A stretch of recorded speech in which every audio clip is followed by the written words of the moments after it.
Matthew, Mark, Luke, and John, who were they? Matthew who? Mark who? Luke who? And John who? What were their last names? When did they write? Did they know Jesus Christ? Did they walk with Jesus Christ? Did they eat with Jesus Christ? Did they talk with Jesus Christ? Did they even meet Jesus Christ? The answer is no, no, no, no. Conclusively. The earliest of them that wrote 40 years after Jesus Christ, so they never met him. The last of them wrote 80 years after Jesus Christ, never met him. The other thing is, all of them seem to have written the gospel according to. Now, when you write a letter, do you sign it according to? According to is the third party. If Joanne or Jackie or Bobby or Johnny told me something and I wrote it, I would say according to Joanne, Jackie, Bobby, or Ronnie, according to. But those four people would not write a letter and in front of it say Jackie according to Jackie and not even write her last name. Because if Jackie wrote me a check and only said Jackie, I couldn't cash it. And if I was a policeman and I stopped Jackie on the road and she had a license that only said Jackie, she's going to jail.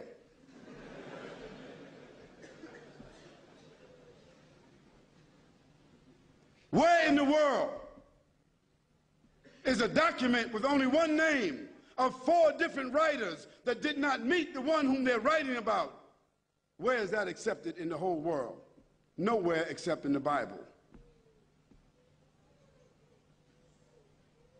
And the church fathers and the church writers and the Christian historians, they all agree that perhaps those four writers themselves were only pen names.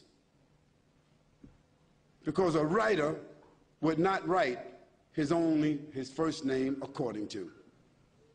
And there's a great amount of suspicion that the man called Paul, Saul of Tarsus, that because he wrote all the books from Acts all the way to the end of the New Testament, how many books is that? How many? 16, 15, 17, 19? All the books of Acts on, Colossians, Ephesians, Corinthians, Romans, Galatians, all of those books are written by whom? Paul, Saul of Tarsus, another man who never walked, who never talked, who never met, who never ate, who never prayed, who never knew Jesus Christ. Isn't that something? Now here we find four writers and another one between them that wrote all the New Testament books that never talked, never walked, never ate, never prayed, never met the man called Jesus Christ. Yet in their words, the first mentioning of the Trinity came from where? From Jesus or from them? The first mentioning of Jesus being divine, a man God, came from whom? From them.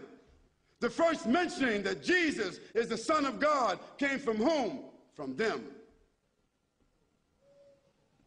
Jesus never said in his own words any such words, but it was the men who never met him, who claimed to have written, who didn't know their last names.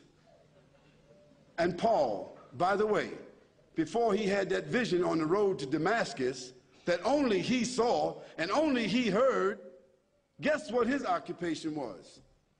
Do you know?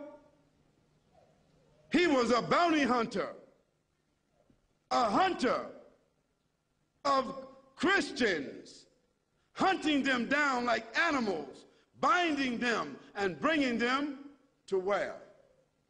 To Rome, so that they could be executed.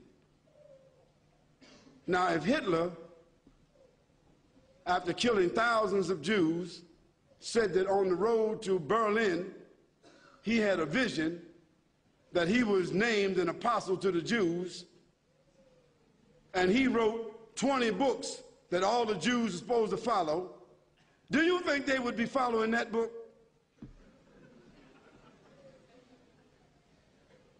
I don't understand how people just don't read history.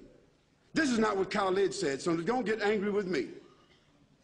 This is your own scripture, your own Bible scholars, their own church fathers. All of them agree that Paul never met Jesus, that Matthew, Mark, Luke, and John never met Jesus. By the way, they were not disciples. Nor were they walkers and talkers of the disciples. They were just writers and historians.